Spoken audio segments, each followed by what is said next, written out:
Welcome to the Schirmer High Alumni Association. I'm Kristin. I'm Jeannine.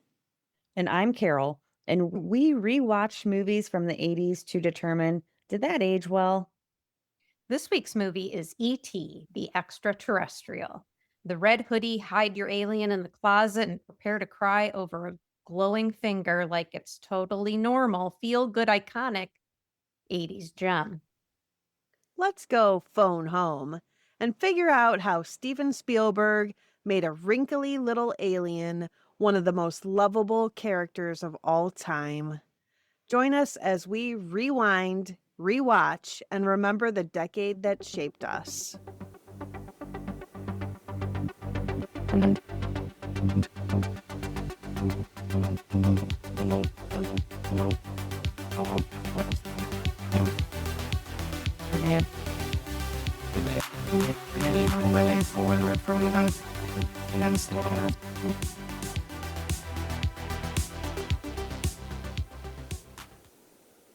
Hi, guys.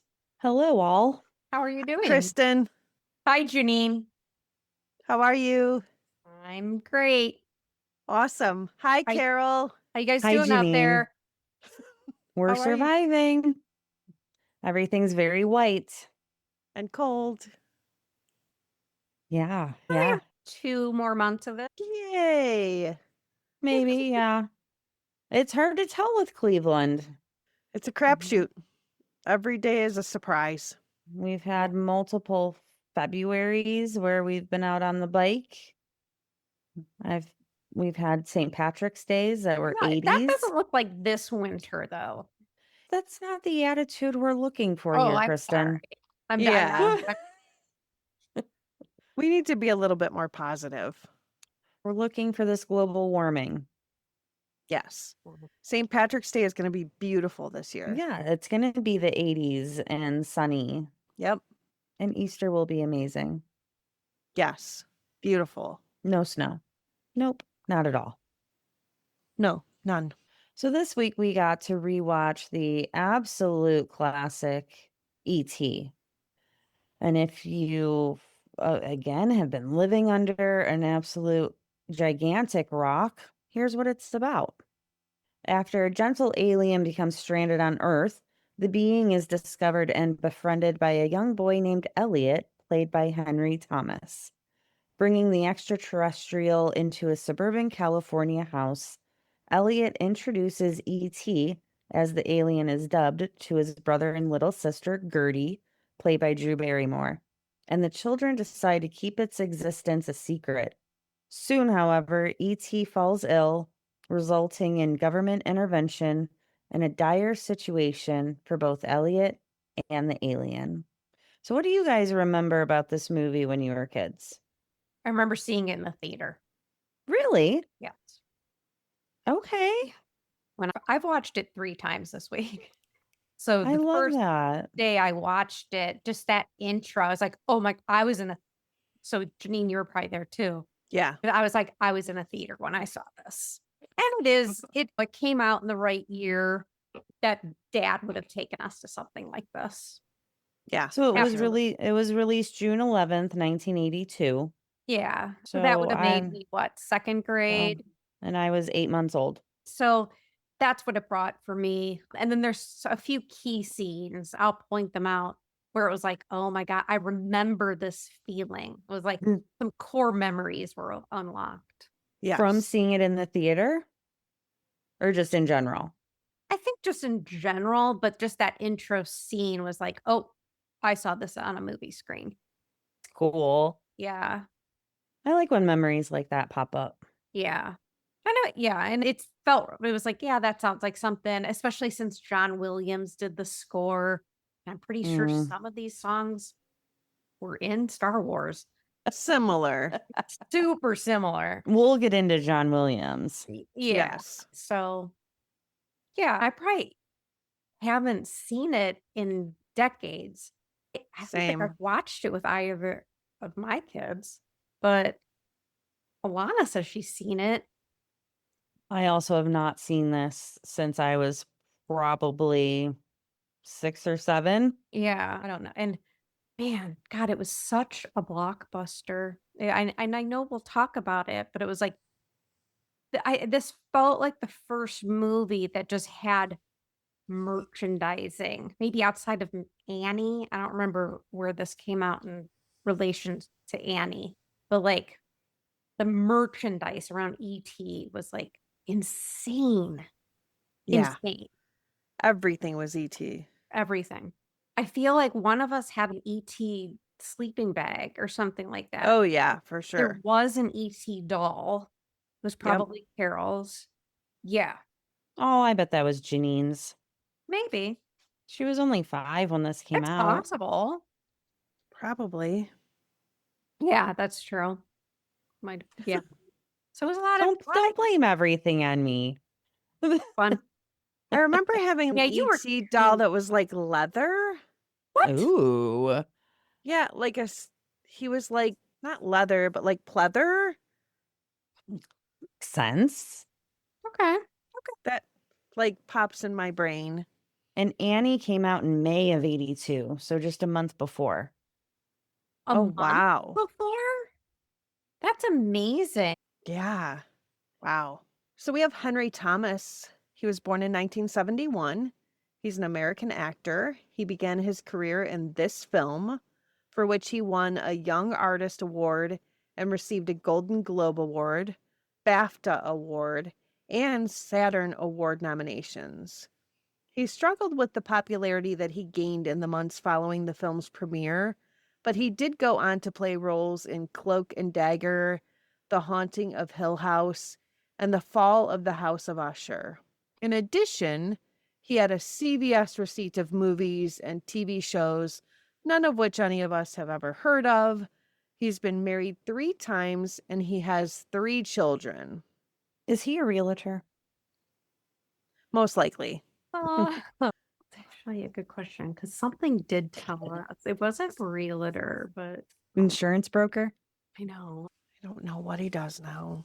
Give me something that's commission sales. It was like he went into music. He's the fall of the House of Usher was only 3 years ago. What is that? The fall of the House of Usher? Yes. It's a horror drama TV Oh, show. that's why I don't It know was it.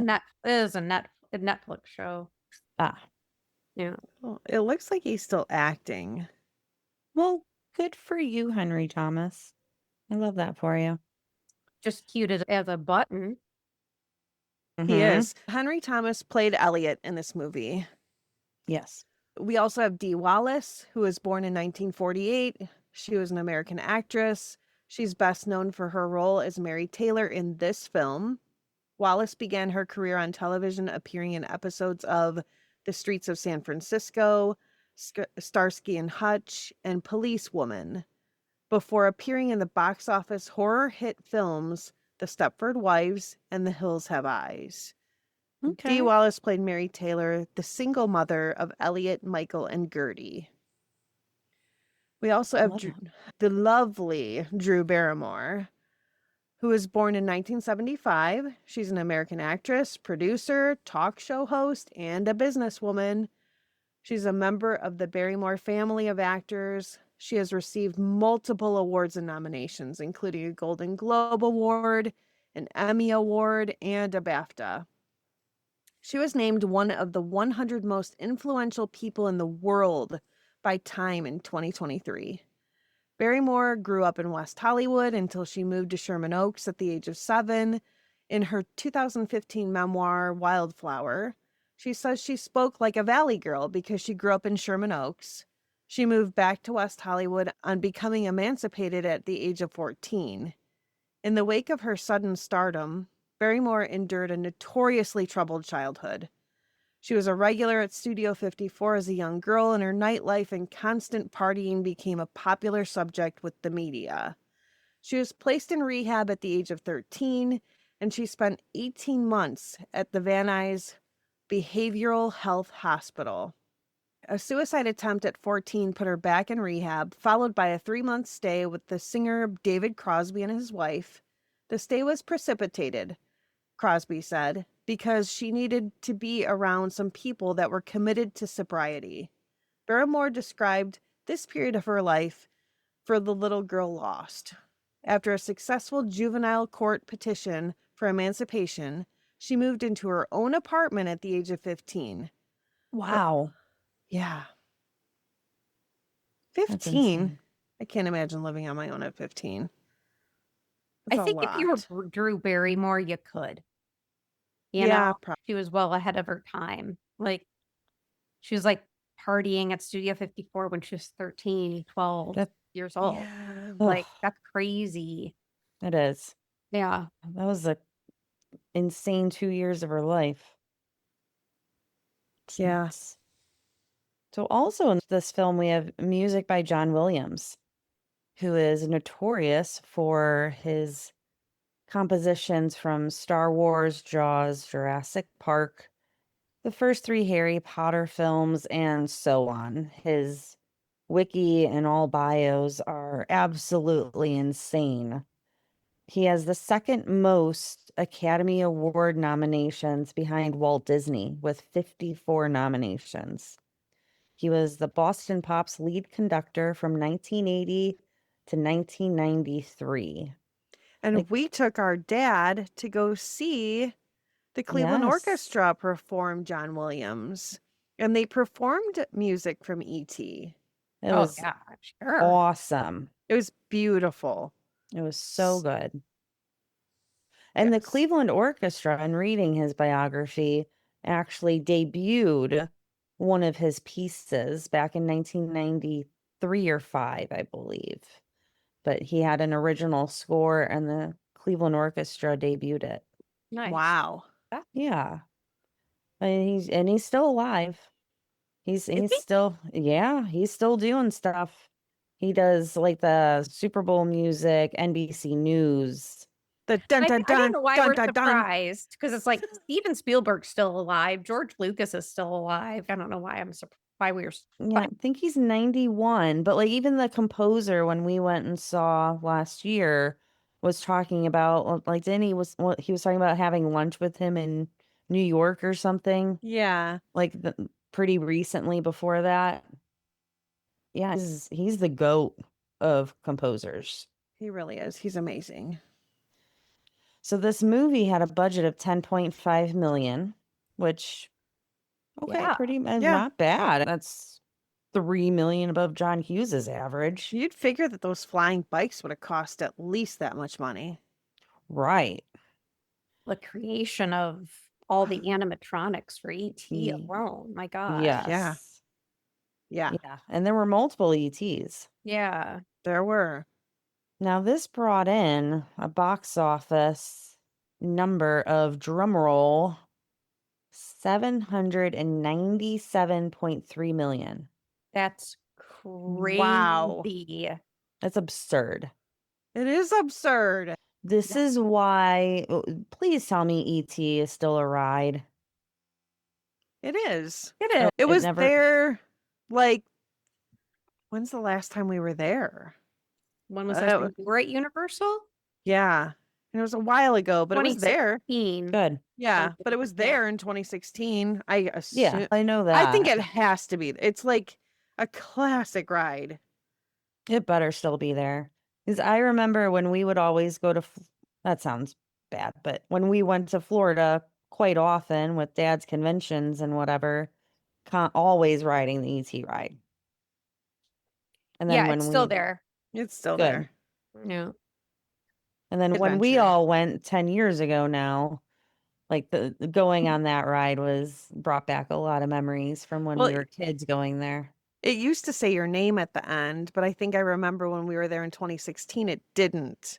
And I was like, Oh. that's disappointing because they would ask you your name at the beginning of the ride. Yeah, I remember that. And then at the end, it would say, thank you. Thank you, Carole. I've never Carole. ridden this ride. I've never been on this ride. Shut Pardon? up. I've never Kristin, been on you this. have to ride this ride. Why have you not ridden this? Is it only in Florida or does Hollywood have it? I think it's How only would in we know Florida. that? I don't know. It's just Orlando, Florida. Oh, I've never been on it. Oh my You- God, it's You were when we were life-changing. kids. I You never had went to to have. Universal with you guys. That's My weird. God. It's a life-changing Like you may ride. have gone on it with Barrett. Definitely done that. Yeah. You've been on it. Oh, you've been on it with Alana. Alana Okay, got to see? experience it. Yeah, I've never been on it. You're literally Oh, riding the bike above. yeah. Oh my All God, right. it's we're Oh, gonna have to plan that trip. I Put guess that on your so. bucket list. We all have to go to Universal now. I know. We're gonna get down there because we want to go down for Epic Universe, obviously. So Yeah, it'll happen one day. I want to go too. Yeah. As an adult, I feel like it's a little it's a little more disappointing than how it is when you're a kid, but Right. it's still Not just as magical. yeah, But you it's iconic. Yeah, you appreciate it for the fact that it is old. It's an Yeah. older ride and you're like, we know the movie. I would think kids nowadays would be on it and be like, this is just a cool ride. Yeah. We appreciate it for the movie. To put it in perspective, Kristen, it is the Peter Pan ride in ET form. Oh, okay. Oh, thank you. Same concept. Okay. Jeannine, I get the correlation, yes. where you're just on your It's a device dark ride where you're in a, drifting through Yeah. scenes. but you're like Yes. in a ride vehicle that's a bike. You're riding a Yeah. bike. Yeah. Yeah. You like actually get onto a bike. Oh, so Yeah. it's individual people on a No, bike? it's 2x2 or Two by- 4x4. It's one of by those. 2. I think it's 4x4 actually, but I I don't think it remember. is. There's- We're gonna have to Yeah. Google a ride through video. Either way, it's fantastic. It is. Highly recommend. It is. I remember they even came out with. There was so much merch that came out with this. I don't even think we have time to go through over it all. But Oh my like God. they came out with that really terrible video game. Like it was really awful. Really awful. Yeah. What console was this for? I think they made it for multiple consoles. I think. I don't know. Um, but at least on the Atari. I don't know if we had an Atari or not, or if JK had an Atari. I don't remember. It was on the Atari. Yeah. I mean, we have an Atari because there's an Atari still in the basement at their house. We did not have an Atari. We had an Odyssey. Yeah, but there is an Atari down in their basement. It's The all boxed up. computer? Yeah. Yeah. Yeah. Hmm. It was a terrible game. Yeah. I don't know if the neighbor had it. I don't know who had it, but it was awful.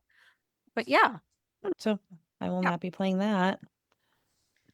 So along with our super duper extremely high box office number, this was primarily filmed and photographed in Los Angeles County and in the San Fernando Valley. And production began September 8th, 1981. How cute is that? Aww. 5 days before my birthday. My literal Perfect. birthday. Like your actual date Like- of birth. Wow. This was filmed under the cover name A Boy's Life, as Spielberg did not want anyone to discover and plagiarize the plot. I mean, The how act smart was that? right. Yeah.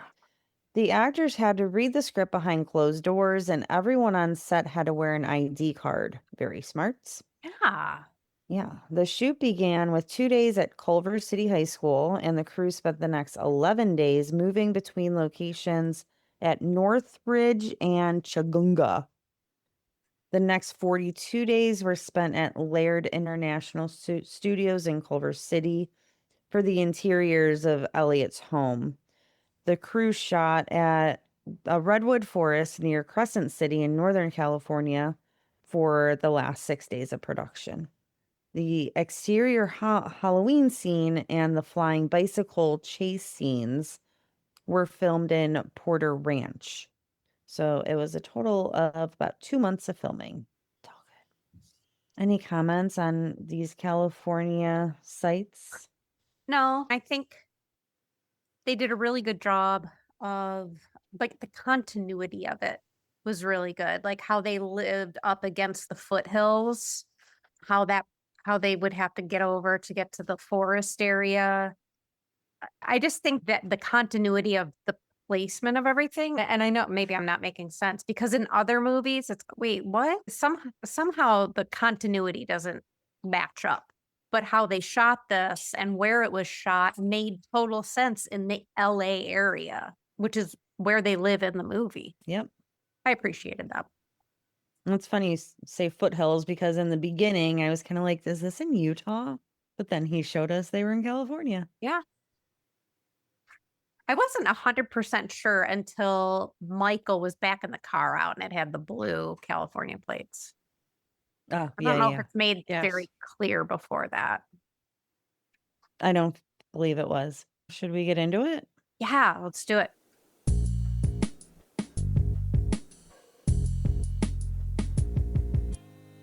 We open the movie in an eerie forest with what appears to be a UFO approaching and aliens walking about in a forest. There's an alien hand and a bunny, and the alien takes they've come to Earth to retrieve plant life. The alien we see wanders off from the group and is sitting on the top of a hill and is looking out over the top of a nighttime city.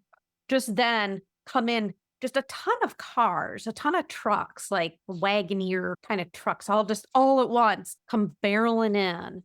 And the aliens are running, and these shadowy men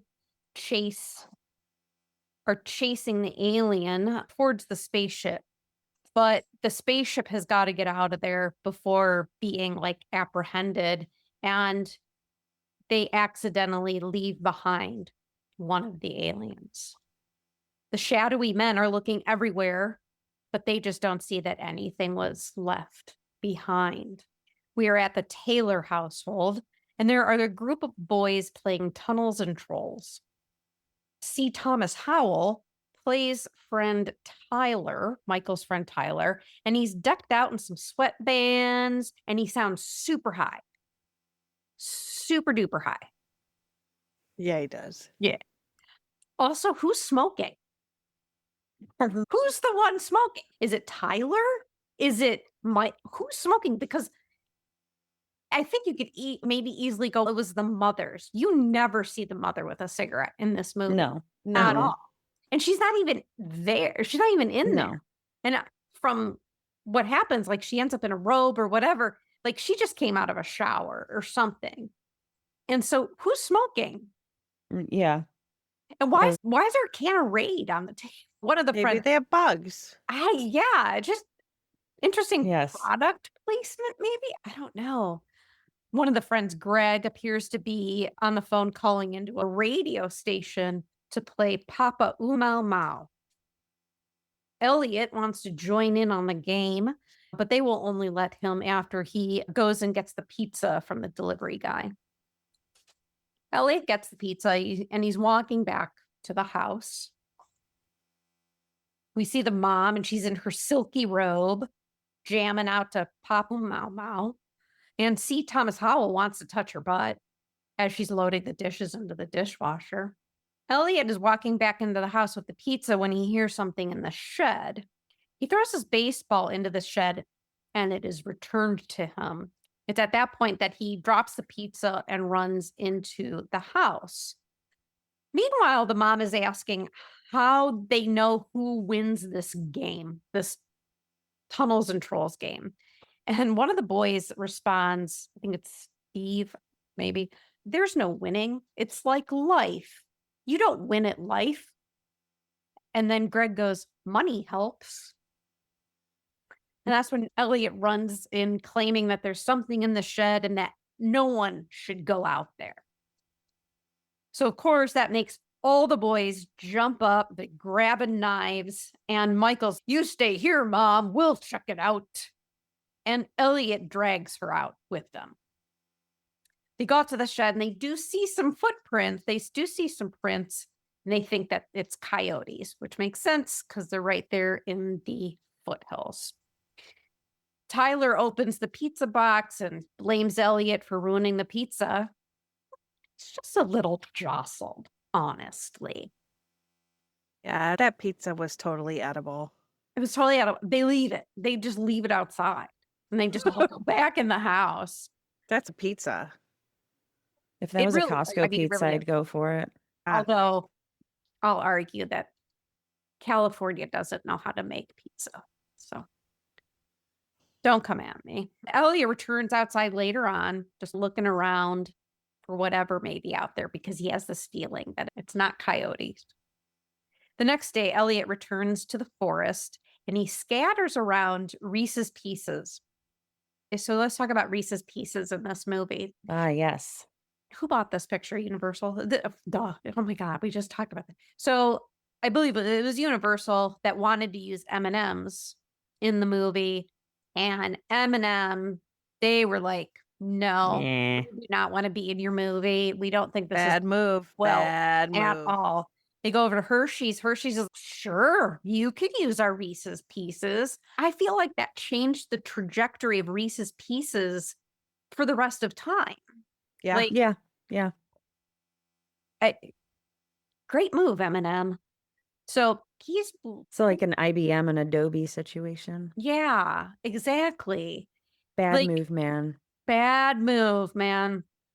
And so he's like laying a trail of Reese's Pieces to lure this creature. But then he discovers there's a man also looking around in the same area. So he gets the hell out of Dodge. And then we see the family. They're having dinner and discussing what it could have been. Maybe it was an iguana. Maybe it was leprechauns, whatever.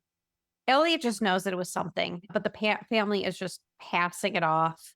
And the mom's also talking about Halloween, and she's asking everybody Gertie. So this is where we're introduced to Gertie, who is played by Drew Barrymore, who I believe at the time of the shooting, she was probably, I think she would have been like 6, Yeah. but she is playing a 5-year-old. So freaking adorable. And literally the cutest thing that has come on screen. Like, and what's even better, so Mary asks Gertie, who is 5, what she's going to be for Halloween. And she's just sitting. So this is her like first line in the movie. And she's saying she's going to be a cowgirl. And she's just gnawing on this piece of beef, which I love because Drew Barrymore is a vegan. And she's just sitting there like gnawing on this piece of beef. And it's just so fantastic. And she is just so fucking cute. Did it very well at the acting. Like Very she good. did very well. It was So like she was just good. sitting there having a conversation. Oh my And it God. wasn't staged at all. Michael is taunting Elliot, and Elliot calls him penis breath and says that if their dad was there, that he'd believe him. And mom encourages him to call the dad, but he says he can't because he's in Mexico with Sally. Sally. This Damn upsets it, Sally. mom. So Sally sounds like a hoe bag. Right? So we've gathered that dad has left mom for Sally. And he's in Mexico, a country he doesn't even like. Sally's a hoe. Sally's a hoe. This upsets the mom, and Michael's pissed at Elliot for upsetting the mom. Elliot returns back to the yard that night to wait for the return of this creature he believes exists. And it's that when he encounters some sort of alien life form, and he, as one does, brings it into the house, up to his room.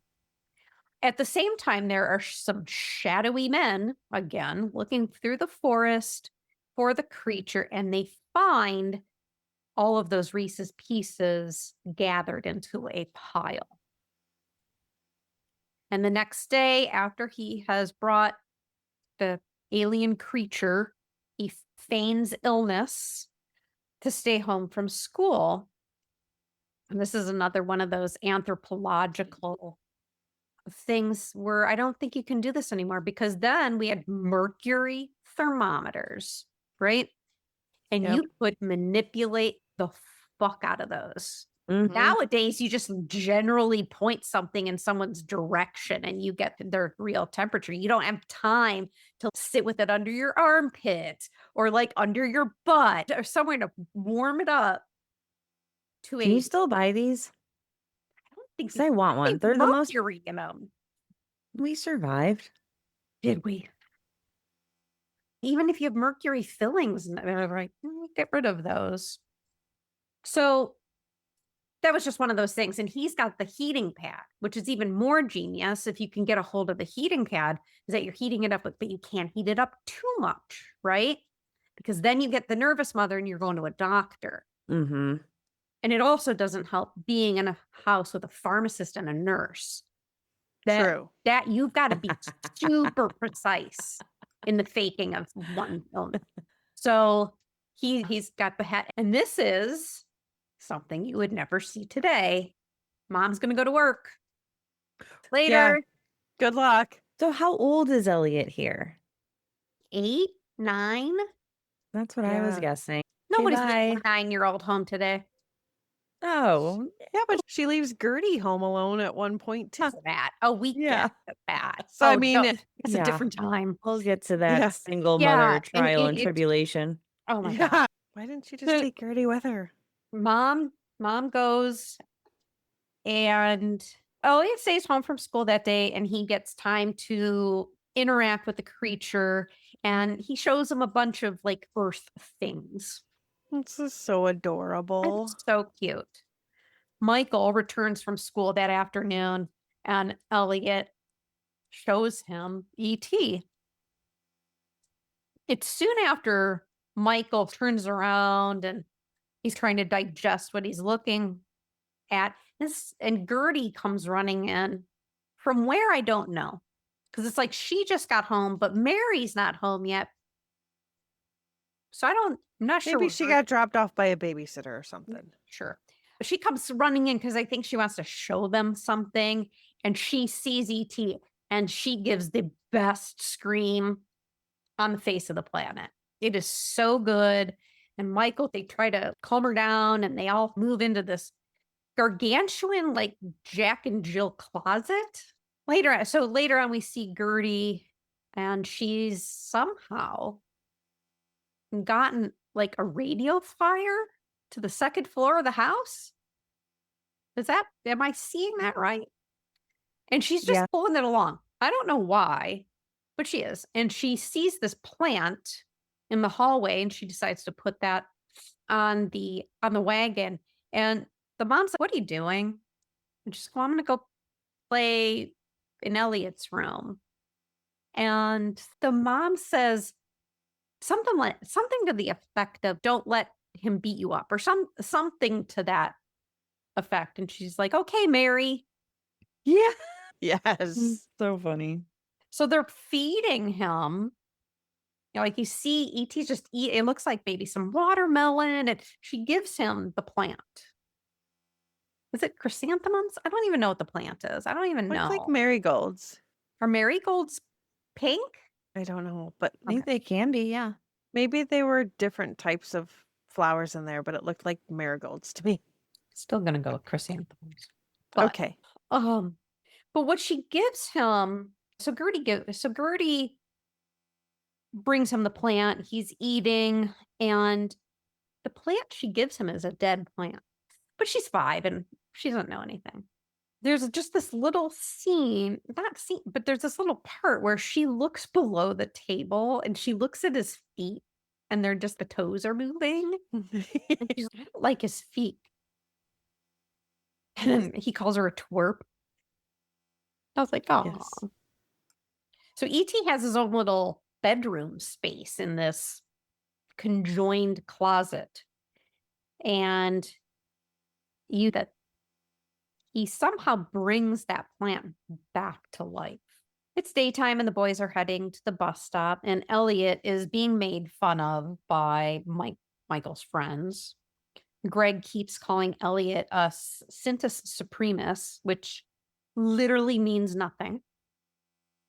It has no meaning. It's just made up words. The mom is leaving and she hears something upstairs. And she goes up investigating that she heard this noise, and she actually opens up the closet, but the one side of the closet is just a kind of a wall of stuffed animals, and ET has made himself one of the stuffed animals. And so she doesn't see him. Get through the morning and we see ET wearing this large flannel shirt. Like maybe it was one of the dad's shirts, maybe. It's huge. It's just huge. And ET just appears to be bored and he's going to go do some stuff. The dog is, okay, I'm going to hang out with you. Let's go do this. And so they go down to the kitchen and start to go through the refrigerator. So there's this back and forth in this entire scene. It's back and forth between E.T. and Elliot, E.T. and Elliot. Also notice that E.T. are the first and last letters of Elliot's name. Anyway, so we see E grab a can of Coors, which is beer, and he gets drunk. Or she. We don't have a gender on ET. I really shouldn't just be assuming he. They get drunk on the Coors. And somehow that makes Elliot drunk in class. They're learning, and he belches like out loud. And then he slumps down in his chair. He runs into a cupboard, and Elliot feels that pain on his head. So there's something happening here where they're connected in some way. And the class is learning about how to do a vivisection on a frog, basically. It's in the kitchen that E.T. does pass out, right? He just passes out. And I like that in that part, like, he pulls out the potato salad and he's, and he throws it on the floor and the dog's, hell yeah, I'll take this. I am going to finish this. So as the day goes on, E.T. continues to drink the beer and starts to play with the speak and spell, and if anyone was anyone, owned a speak and spell. And they are watching some TV. I think we see some Tom and Jerry, some other stuff.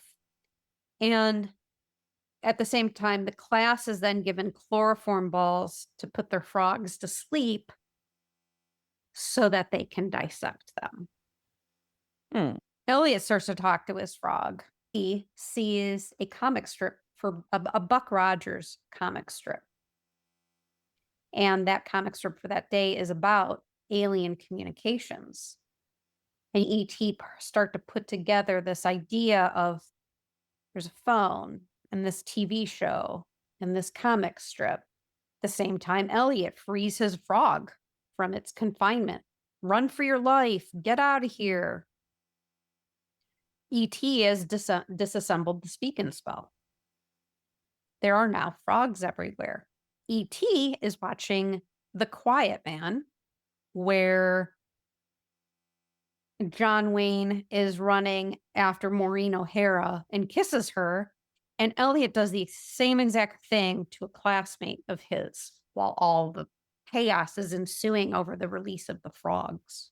Kids are dropping frogs out the windows, and Elliot gets nabbed, taken by the teacher. The mom and Gertie come home, and the mom doesn't notice there's this like drunk extraterrestrial walking around her house, even though Gertie sees him. But the mom is so like in her own world, she just does not notice this. And Gertie wants to introduce her to E.T., right? There are beer cans everywhere in the house. They're just everywhere. The school calls about Elliot being drunk. Gertie is watching a TV show, learning words. I didn't identify the TV show. I don't know what it was. She's doing all these B words, like ball, basket, and she hears E.T. B.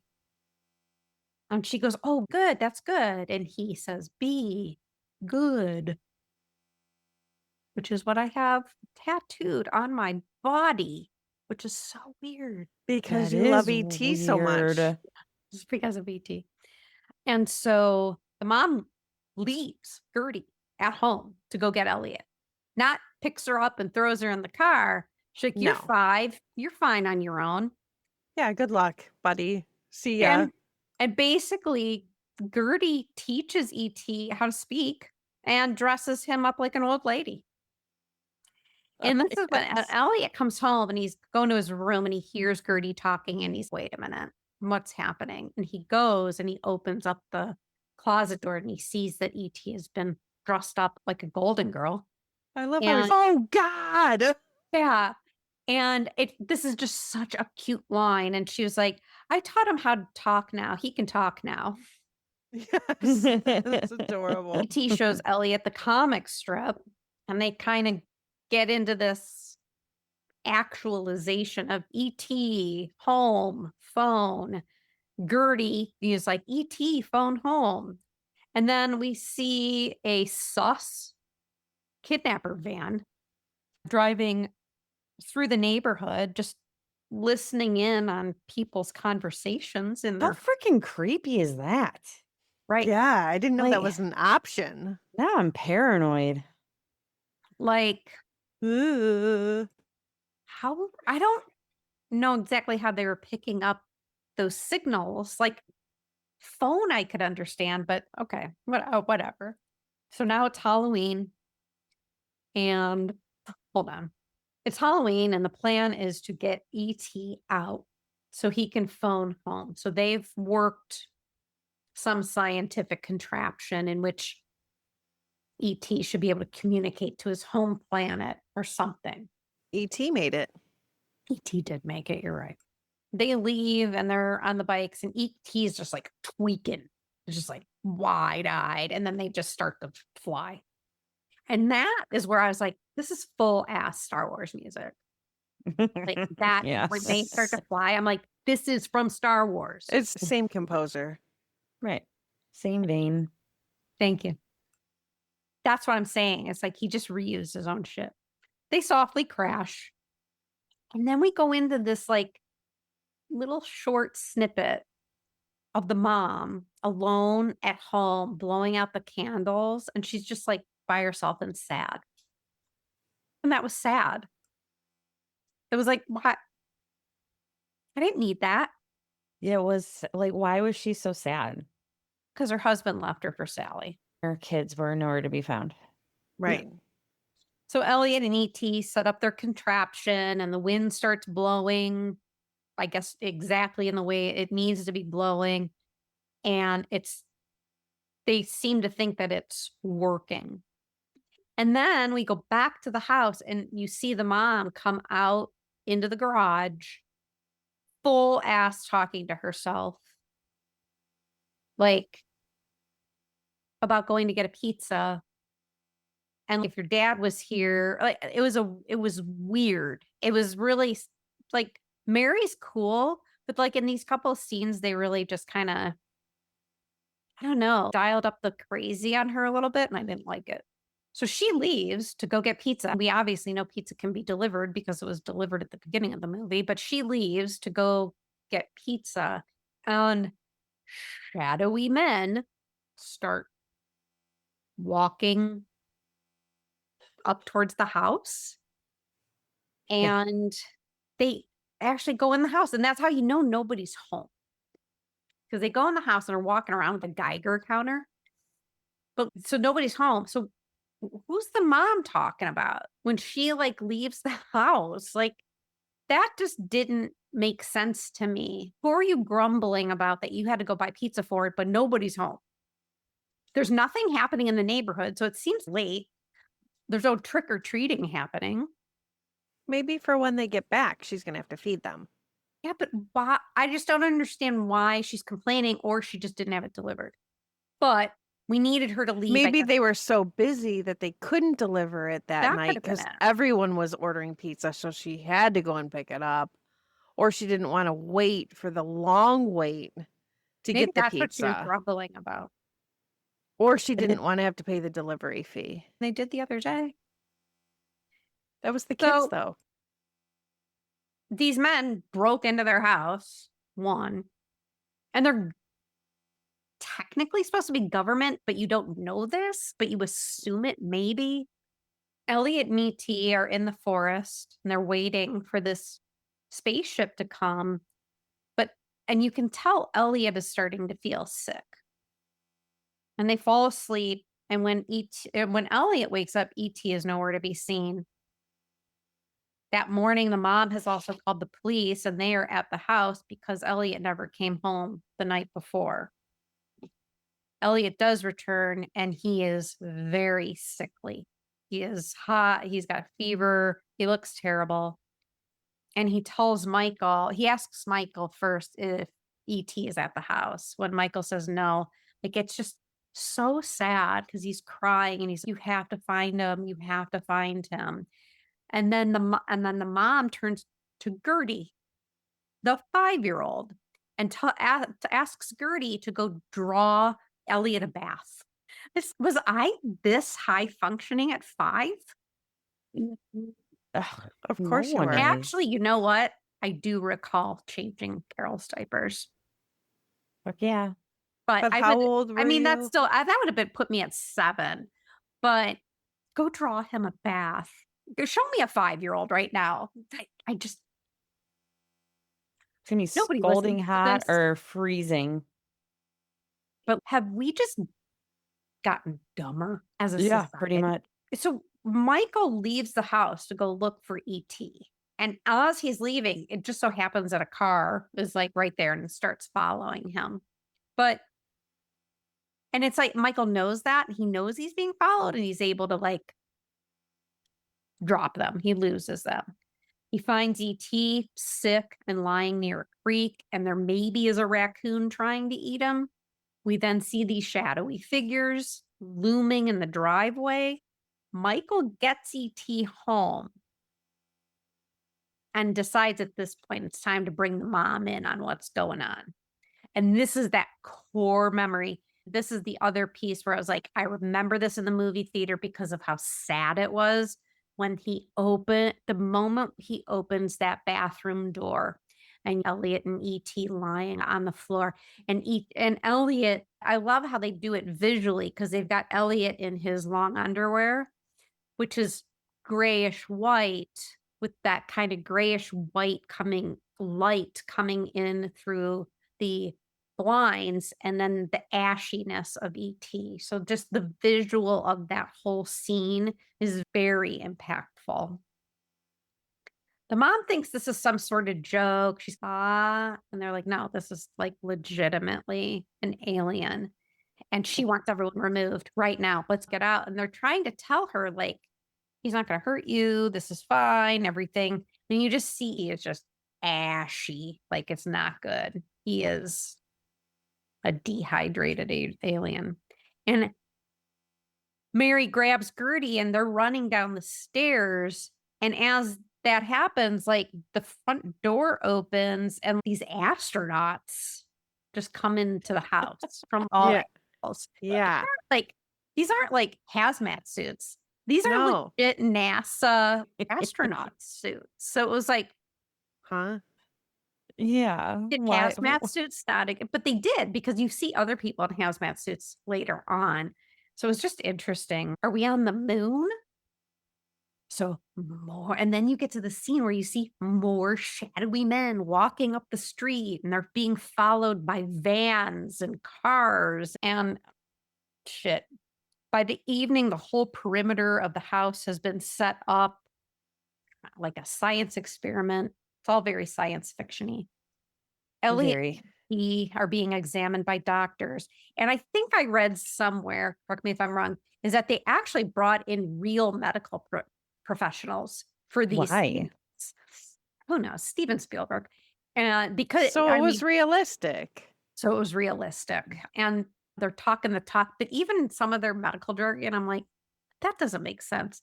But they're being, and the family's being questioned about the alien.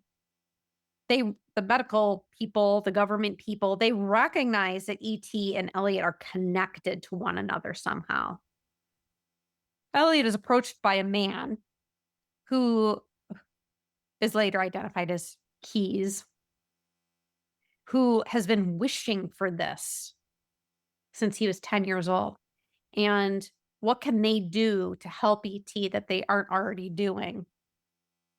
That the presence of E.T. in it is an absolute miracle, and he's glad that E.T. met Elliot first.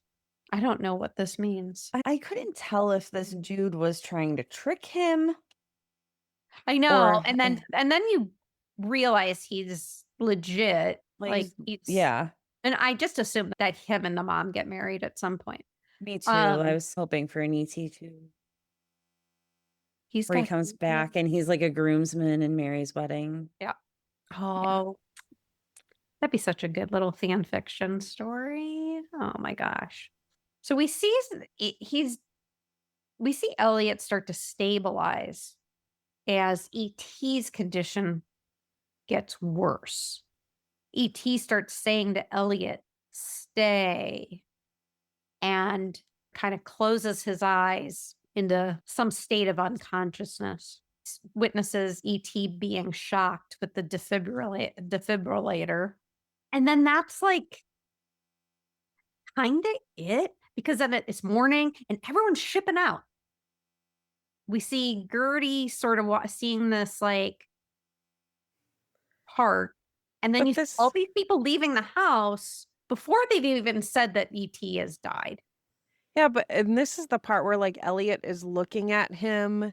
Elliot thinks that he must be dead. And then the mom comes in and she's, oh, Elliot. And he hugs the mom, and it's like super sad because this is where you see Elliot really break down. Yeah. And then these guys are shipping out of the house, and there's a huge crowd outside, huge crowd, along with Michael's friends. And there's government vans, there's news vans, and Steve very astutely observes that something is happening. Thanks, Steve. Thanks, Captain Obvious. Yeah. E.T. is pronounced dead at 1536. Everyone is sad. Super sad. Gertie asks her mom if he's dead, and she confirms that he is. She wants to know if she can wish for him to come back. E.T. is put into this little old-timey iron casket thing with a viewing window. So I was watching a Justin Scard video the other day, and he's doing this drive across the United States, and he goes to these random little museums, and he was, I think, in Louisiana. And so in the Bayou country area, they used to bury people in like iron caskets because of the swampland. And at some point they did have this like viewing window. And so when I saw that, I was like, oh my God, it's some sort of contraption for aliens, I guess. I don't know. But that's what it reminded me of, was that. Yeah, I haven't seen a lot of alien coffins. No, but there were coffins here that were made like that. Just so you know. Post-mortem notes are being done by the medical personnel. Keyes says that they're going to have to take him away. He says this to Elliot, and he asks Elliot if he would like to spend some time alone with E.T., and he does. Elliot apologizes to E.T. and says that he must be dead because he can no longer feel anything anymore. So he's alluding to their connection. And he says, I'll believe in you all my life. And then he goes, E.T., I love you. And as he closes the casket and turns away, you see a glow.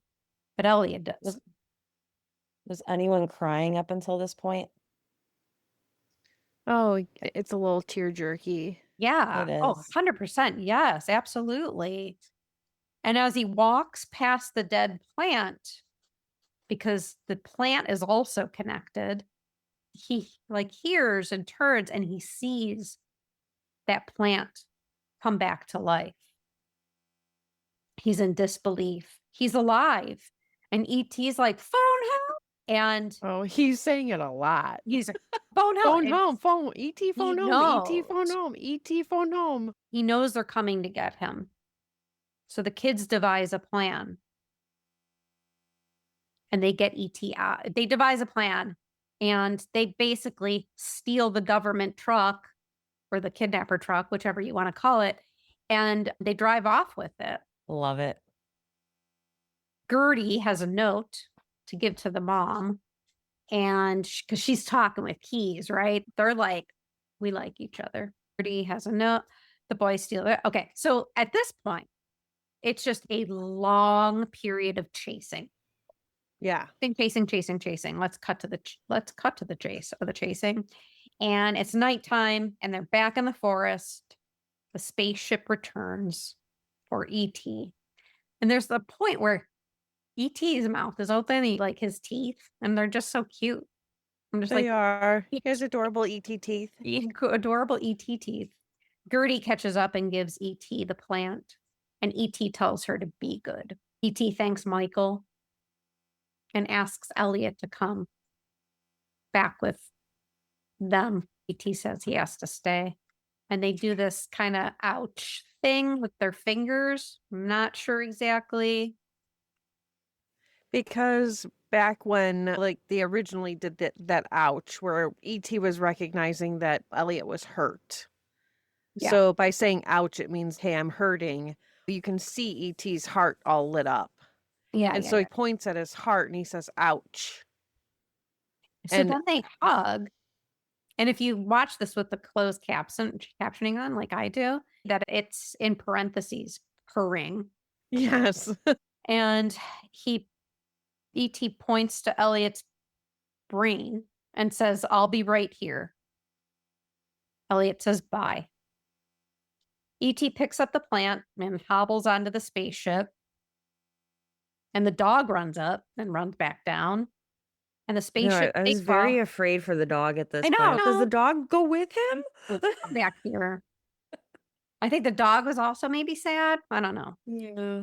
And the spaceship takes off with a rainbow at its tail, and everyone's looking up and scene. Oh, what a gem. Kind of wish all airplanes had rainbow chemtrails. Right? Me too. All right. So I think this is the highest tomato meter we have ever had at 99%. Wow. That's absurd. Yeah. Okay, so this 99% is based on 146 reviews, mind you. But the popcorn meter is a 72% based on 250,000 plus reviews. Oh, wow. Yeah. This had an extremely high critic range. This is just insane. Yeah. So upon release, E.T. was universally praised by film critics, and our buddy Roger Ebert gave the film 4 out of 4 stars. Dang. Wow. Finally, Roger, you totally redeemed yourself. And he wrote, it works as science fiction. It's sometimes as scary as a monster movie. And at the end, when the lights go up, there's not a dry eye in the house. I think this is one of the first reviews I absolutely agree with him on. Yeah, the only time.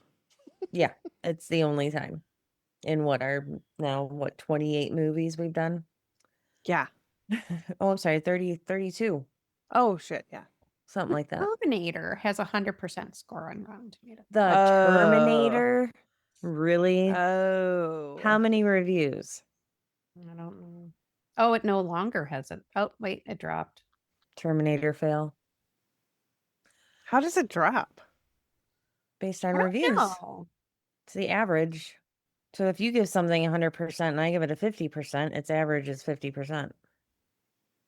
Actually, 75%. Sorry.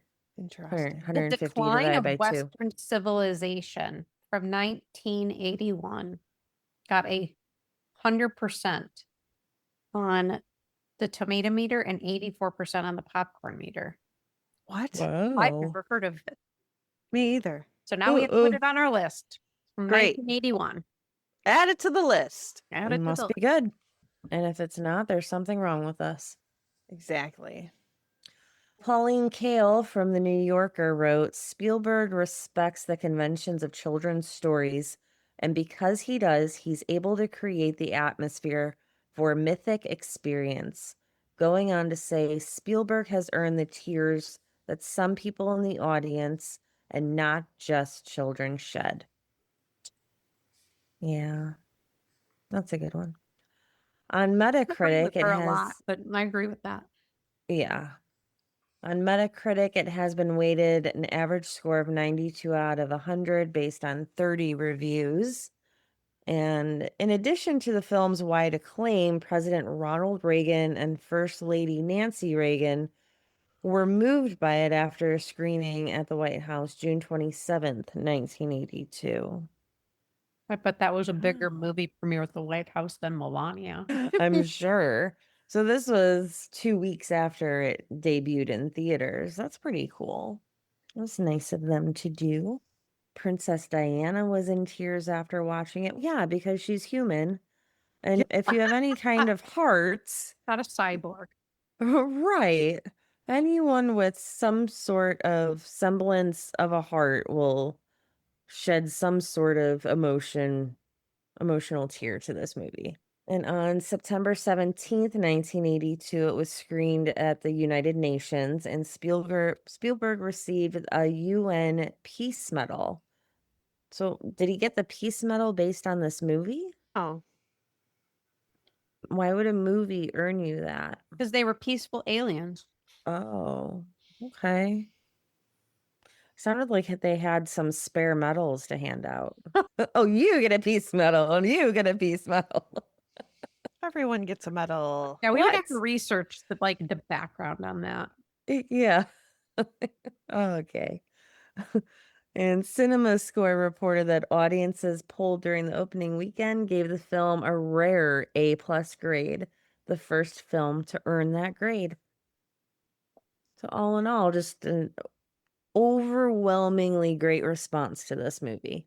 Yeah, I have nothing bad to say about this movie. He was given a United Nations Peace Medal in recognition of his extraordinary efforts to promote peace, dialogue, and understanding, particularly through his films and his humanitarian work. Okay. Well, I'm Key glad reasons you. for his recognitions include Holocaust education and preservation. He established the USC Shoah Foundation, his humanitarian filmmaking with films like Schindler's List and Amistad, and his advocacy for human rights through his art and philanthropy. He has shown a lasting commitment to combating intolerance, bigotry, and hatred. And aliens. And aliens. Extraterrestrials, if you will. Sorry. I love it. What say you, Carol? It is below not really in cringe. So we're going to put it at this lowest level of not really for cringe. Not only is it not zero, it's negatives. Yeah, it's -20 like the weather in Cleveland right Yeah. now. I believe it did age well. I would actually like to see a recreation of this with modern technology. I think it would be, as long as it is done well and hopefully by Spielberg, that could be amazing. I would also like to see it at the Sphere. So I have plans for this. Mm. You have plans for this movie? Yes. So I believe it aged very well. It will go down in history as one of the best ever. If it was on a Saturday, I probably wouldn't watch it because it's not one of those movies you can pick and choose scenes that you're like, oh, this is a really good scene. Like you have to watch it from beginning to end to really get the emotion of the whole movie. So yeah, my Saturday movies are more of a pick and choose. Oh, this cool scene's coming up. I don't think this really has that. It's more of a story than It's more of, would you watch this movie again? I would watch it. Yes. Yeah. Probably. I think Luna would like it, so I I'll think so too. I'll watch it with her. So yeah, I would sit down and watch it beginning to end again. but I wouldn't have it on in like background cleaning movie mode. But you wouldn't shun it and not No. watch it. So I'm not shunning it. No. right. So that is my take on the Extra-Terrestrial. What say you, Jeannine? Yes, I would say that there's no cringe at all. So they're the very bottom of the scale. I think that what I love about this movie is that there's so many different emotions to it. Like, it hits you in the feels Yeah. many times. Yeah. And there's not a lot of movies that give you that roller coaster of feelings. Yeah. It makes the movie feel very human. It feels like it could be real. This could really happen. And I think as kids, that's how we felt, is that, oh my God, wow, we could go out into the Giving- forest and we could find an alien. Like, we could do this. And I love that it's not just like a sci-fi film. It's a story about friendship and like Love. and like the sibling relationship and that banter that goes on between siblings. And obviously the relationship between Elliot and E.T. is just, it's so like pure and adorable, and they have this connection that's just amazing. And the friendship that they have is just, it's great. And I love that, like, Steven Spielberg, he made this movie like from a kid's point of view, but also added like these adult aspects to it. So it appealed to both sides of the spectrum. So that, like, if parents were taking their kids to this movie, kids loved it for different reasons than adults loved it for. So that's super rare that movies were like that. The fact that John Williams, like the score that was in this movie, it's like you can feel it. Like that music actually gives it emotion, which is just beautiful. Just beautiful. They do not make movies like that anymore. So it just, I don't know. This movie kind of reminds you about how powerful it is to be like kind and loving to animals, to people around you, and care for something that doesn't necessarily benefit you in a way. Elliot didn't have to help E.T. He could have just been like, what the fuck is this? And I'm not doing anything. But he had a connection with them, and ended up actually making E.T. part of their family, which was just amazing. I love that for that time, they brought in the idea of divorce into a movie. Yeah. The bike scene was, I remember when we were kids, that was like the most amazing thing in the world. We were like, how did they do that? It's magic. And like now we look at it and we're like, oh my God, it's so silly. But back then we were just so in awe of how they did that. I think that this is an iconic movie. I recall seeing it as a kid. I remember it being really good, but then watching it again through the 40-something-year-old lens, where we're like, wow, like this was a phenomenal movie. Just absolutely amazing. If you could rewatch it on TV, if it came Right. on, yes, I would watch it. It is incredibly hard to find now. I'm guessing that's because we're getting into that era of where these movies are turning 40 and now almost 50. And I hate to say that, but a lot of these movies are becoming really rare to find. And if you can find it to watch, you should absolutely rewatch it. It's just watching it now, especially if you haven't seen it since you were a kid, I think you have to rewatch it. It hits you in different feels than it did when you were a kid. And it is very hard to find. You're probably going to end up having to rent it. Well, that's you're saying it's hard to find for free. It's hard to It's find not for hard to find. free. It's just hard to find I'm talking about if it just came on a Saturday. I don't think it would organically do that. It would come on a movie cable channel, Mhm. Maybe. possibly. I tried to look if there was any history of it being on recently, and I did not find it. Probably not. No. But it's easy to rent. Amazon, Yeah. Prime, Apple, Google, YouTube all have it for $3.99. Yes. I'm sorry. Get a I whole- apologize that I said that incorrectly. You can absolutely rent it. I did find that like some libraries in the area do have actual DVDs that you can go and borrow. Because they're coming Um, back in style. Yes. Walmart actually had it for $5. Yeah. If you really want to buy it, Walmart had it. And most of the Walmarts around us had it. So I I will absolutely rewatch it if it comes on. Awesome. Kristin? Okay. Same as you guys. It doesn't even hit the needle at all. So it did age well. It is timeless. It is classic. And we haven't had a lot of those. We have some Hall of Famers that are absolutely, we love them. This one feels like the first, like, timeless movie, the classic of our times. I think this is also the first Steven Spielberg movie I think we've done. I believe. Mm-hmm. And it makes me look forward to doing others by him.